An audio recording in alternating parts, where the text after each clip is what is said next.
Hello friends, welcome to Dinakar Tamil சமையல். இன்றைக்கி நம்ம பார்க்க போகிற ரெசிபி என்ன அப்படின்னா பச்சை மொச்சப்பயிறு குழம்பு. பச்சை மொச்சப்பயிறு குழம்பு எப்படி செய்யலான்னு வாங்க பார்க்கலாம். ஒரு கடாயில் 2 டேபிள் ஸ்பூன் கடலை எண்ணெய் சேர்த்துக்கோங்க.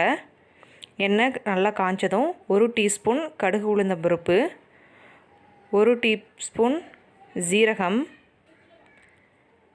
கொஞ்சமாக கருவேப்பிலை, கொஞ்சம் பெருங்காயத்தூள் சேர்த்துக்கோங்க. 20 சின்ன வெங்காயம் சின்னதாக கட் பண்ணி வச்சுருக்கேன், அதையும் சேர்த்துக்கோங்க. நல்லா இப்போது எல்லாத்தையும் வதக்கி விடுங்க.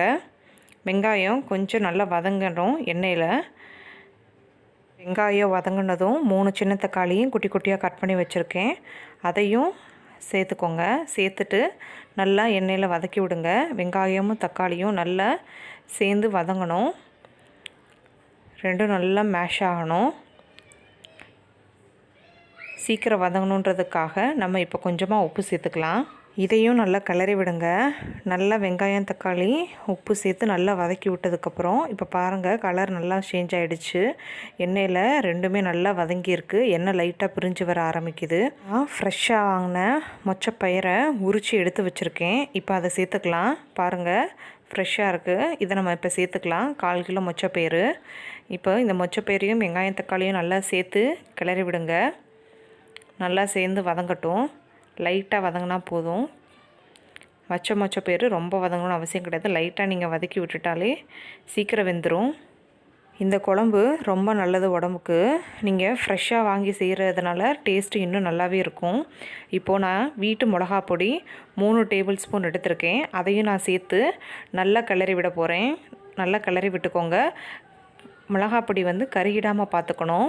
அதனால் ஃபயரை மீடியமாக வச்சுக்கோங்க. நல்லா இந்த மாதிரி கிளறி விடுங்க. அடியும் பிடிச்சிடக்கூடாது, நம்மளுக்கு கருகிடக்கூடாது. நல்லா கிளறி விட்டுட்டு இப்போது நம்ம தேவையான அளவு தண்ணி சேர்த்துக்கலாம். உங்களுக்கு குழம்புக்கு எவ்வளோ தண்ணி வேணுமோ அதுக்கேற்ற மாதிரி சேர்த்துக்கோங்க. ரொம்ப நம்ம தண்ணி சேர்த்துட வேணாம், ஓரளவுக்கு சேர்த்துட்டா போதும். சேர்த்துட்டு நல்லா கிண்டி விடுங்க. கிண்டி விட்டுட்டு ஒரு தட்டு போட்டு மூடி வச்சுருங்க. பச்சை மொச்சப்பயிறு நம்மளுக்கு வெந்து வரட்டும். வெந்ததுக்கப்புறம் நம்ம புளி கரைசல் சேர்த்துக்கலாம். நல்லா வெந்துருச்சு இப்போ மொச்சப்பயிறு. இப்போது நம்ம எடுத்து வச்சுருக்க சின்ன சைஸ் துண்டு புளியை எடுத்து நான் ஊற வச்சுருக்கேன். அந்த புளி தண்ணியை இப்போ நான் சேர்த்துக்கிறேன். சேர்த்து கொஞ்சம் கிளறி விட்டுக்கோங்க. பாருங்கள், இப்போவே கன்சிஸ்டன்சி கொஞ்சம் திக்காக ஆரம்பிக்குது. நம்ம புளி கரைசல் வேறு சேர்த்துருக்கோம், இன்னும் குழம்பு லைட்டாக திக்காக ஆரம்பிக்கும். இப்போ நல்லா வெந்துடும். புளி கரைசல் எப்போவுமே காய் வெந்ததுக்கப்புறம் தான் ஊற்றணும். வேகிறதுக்கு முன்னாடி ஊற்றிட்டிங்கன்னா அந்த மொச்சப்பயிறு சீக்கிரமே வேகாது. பயிறு நல்லா வெந்துருச்சு. முக்கால்பாதம் வெந்ததுக்கப்புறம் 1/4 மூடி தேங்காயை நான் அரைச்சி எடுத்து வச்சுருக்கேன் பேஸ்ட்டாக.